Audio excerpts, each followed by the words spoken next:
Shalom, shalom, peuple dédié. Je vous bénis au nom de notre Seigneur Jésus-Christ. Un cœur qui part. Aujourd'hui, nous allons encore commencer un nouveau thème.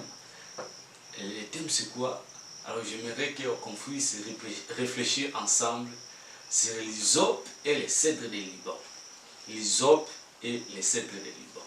Alors, sans plus tarder, je vous propose le texte de 1 Roi chapitre 4, les versets 29. Nous allons lire le verset 29, le verset 30, et puis verset 32, et puis 33. Dieu donna à Salomon de la sagesse, une très grande intelligence et des connaissances multipliées, comme les sables qui est au bord de la mer. La sagesse de Salomon surpassait la sagesse de tous les fils de l'Orient et de toute la sagesse des Égyptiens. Waouh! Il a prononcé 3000 sentences. Là, c'est le verset 32. Il a prononcé 3000 sentences et composé 1005 cantiques. Waouh, waouh, waouh, waouh. Il a parlé sur les arbres depuis le cèdre du Liban jusqu'à l'hysope qui sort de la muraille. Il a aussi parlé sur les animaux, sur les oiseaux, sur les reptiles et sur les poissons. Dans le verset 33, la Bible dit ceci. Il a parlé sur les arbres depuis le cèdre du Liban jusqu'à l'hysope qui sort de la muraille. Je me limite par là. Qui sort de la muraille. Wow. L'hysope et le cèdre du Liban. Nous sommes balés et en zété. Il y a un zété, l'hysope et un zété, cèdre du Liban et un zété. Mais en fait, c'est quoi le problème? Vous savez, l'hysope, c'est l'image, ou sinon c'est le symbole, il y a humilité. L'hysope, ils appellent symbole, il y a petitesse. L'hysope, ils appellent symbole, il y a bateau, c'est sentara moindre. Anénassé. Alors, les cèdres du Liban, ils appellent symbole, il y a grandeur, ils appellent symbole, il y a orgueil, ils appellent symbole, ils appellent visible dans le mission Batunios. Pourquoi? Vous allez comprendre que les cèdres de Liban et un zété zamounen, un zéta baoba, ata soko za musika, okoyebaki wana zéta baoba. Ata soko za wapi, mais dis-moi, ceux qui va fixer regard aux hommes, on a dit que place au tala mouton za place wana, ceux qui ont zéta baoba za wana, dis-moi ba relation référence qui zéta baoba ta yango eza pas si pour mon anaté, ata la musika ceux qui zali place wana. Vous avez la facilité à comment on zéta baoba. Les États babés amounés. Et à quoi bon on a fait cet exemple, on me quand même comprendre. Cèdre de Liban est à l'olengin. Cèdre de Liban, malgré qu'ils amounés, malgré qu'ils sont visibles dans le Sabatunios, malgré que ceux qui sont au bota, awa, bisonios tu peux remarquer qu'ils étaient à awa. Mais cèdre de Liban, azaka na tina moko. Malgré mon nae, malgré grandeur nae. Et j'aimerais encore vous dire que si les cèdres de Liban sont façon parce que azakana mabela bien. Au PC mabela bien, au chef fumier, ou sinon au chef engrais chimique, ou sinon à la place moko mabele moko za bien travaillé, mabele moko za bien productif. Alors à kobota na normal et soka boti bino nyeso komona ke wana nzete de boti place wana. Tina mo ezani. Vous allez si vous lisez la parole de Dieu, vous allez comprendre avec moi que même dans le temple où il y a Salomon, Libaya, Tonzete, où il y a Sibaki temple, ils ont qui cèdre de Liban. Même dans Salomon, ils ont qui vraiment édifié par les cèdres de Liban. Au moment où pour ndako za bana ndako ya makasi wana, bana ko ça la cèdre de Liban. C'est-à-dire tina ya cèdre de Liban zaika ya ngona. Soko longoli nzete nae, soko longoli nzete soko kati yango bosala yango lokwa libaya bongo libaya makasi botongela ndako pour construire une maison. Romona tina mususu ezate, matite na eza na valeur te, ba fouille kutu. N'en parlons pas. Et le romo te eza na tina lisusu, à part kaka ki libaya nae. Malgré mon ennemi ya zana. Mais écoutez-moi bien. J'aimerais vous parler maintenant de l'hysope. Alors, l'hysope, ils ont été qui est koleka. Donc, ce qui mesure généralement, il mesurera seulement 60-80 cm. Imaginez 60-80 cm, nous étions aux années. Alors, Salomon, la Bible nous dit dans 1 Roi chapitre 4, Salomon, il était tellement sage, sagesse n'a pas été égyptien. Salomon a comment qui est belé. Salomon a comment banser mo belé. Salomon a comment va poème belé.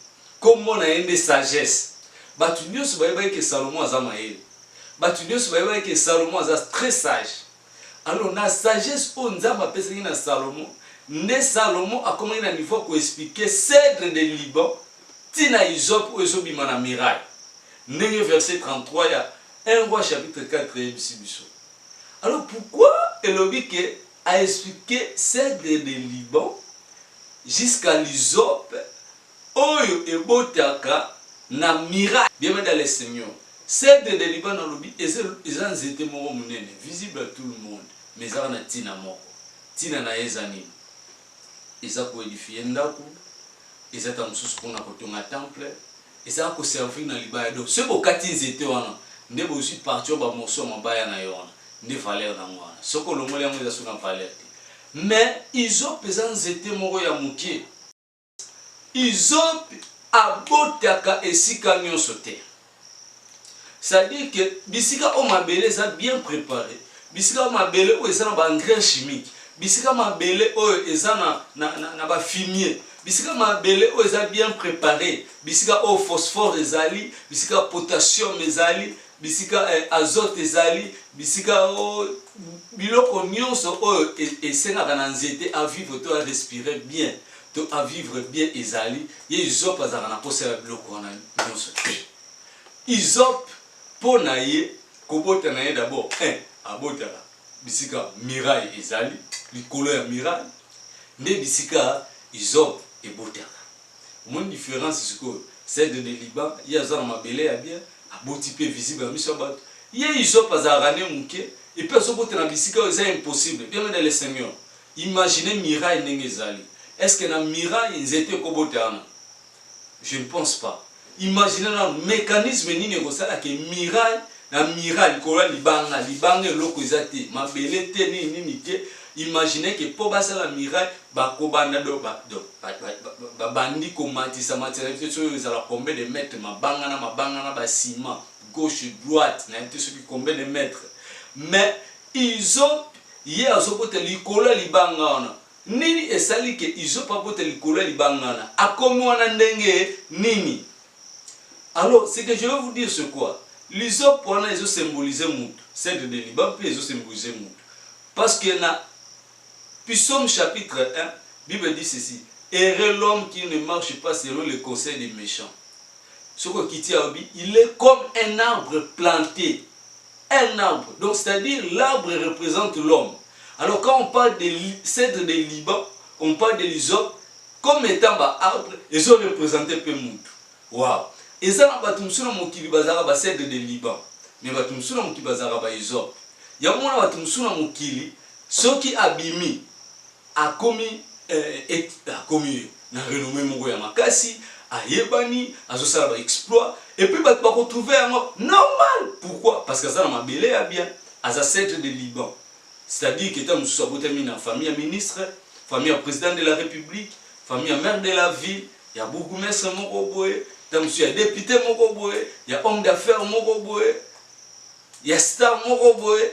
Alors, ceux qui ont dans la poteau, ils sont tout retrouvant normal, ceux qui sont dans l'école, ils sont tout retrouvant normal, parce que c'est normal attendre dans l'école, parce qu'il y a des parents qui ont des moyens.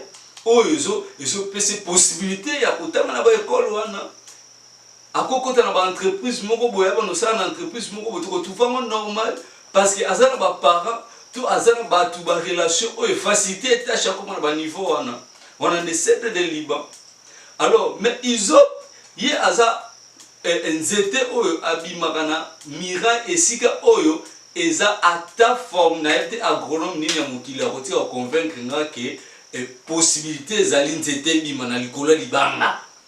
sans mabele eloko te mai te nini te na likolo ya ba mur likolo ya ba fondation ya makasi ya minene mbala moko nzete bimio na likolo fondation wa on eza miracle nzambe alizana batu musu na mukili bazaka ba isope c'est-à-dire ye azana besoin ya mabele te ya mabele malamu te kaka dikubo ya kobima na ye surtout ki boye abotami na famille moko ta mususu ata chef du quartier azate chef de l'avenir azate mbala moko pe surtout ki be boye comme premier ministre auti na yeso ki pe wapi wana ta mususu mokati mbila na zamba mbamoko président de la république akomi wana ndenge nini problème ezate ye aza isope yango na yebisa mutu moko ozolanda ngai ko se sous-estimer te ko désespérer te c'est-à-dire que soki omoni na famille na bino eza na mutu moko te oyo akokai kosunga yo to akoka kosunga bato mosusu ba avancer ba bima na vie yeba ke yonde mutu oyo nzamba bengi pour que obimisa bato mosusu na vie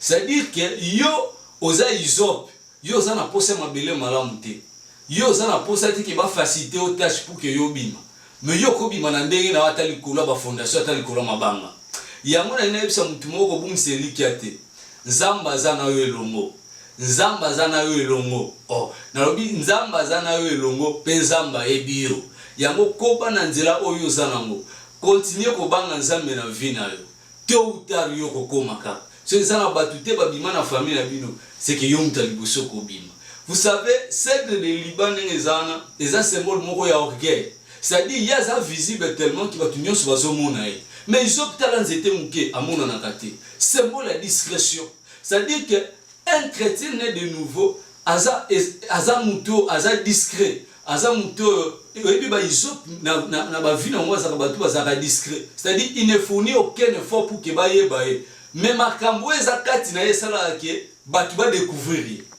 batu ba yeba pe batu ba luka ye ils ont abotaka mingi ta mususu na ba mabele eza très léger likolo lokola ba sable yezo paso botana ye et puis soleil ya makasi ce que zo attaquer donc mabele eza pays humide aina posa ba mai te mai butchaka e ba nini tout ça bois arroser pour qu'il y ait un moyen de vivre boye mbula tout ça il n'a pas besoin de ça.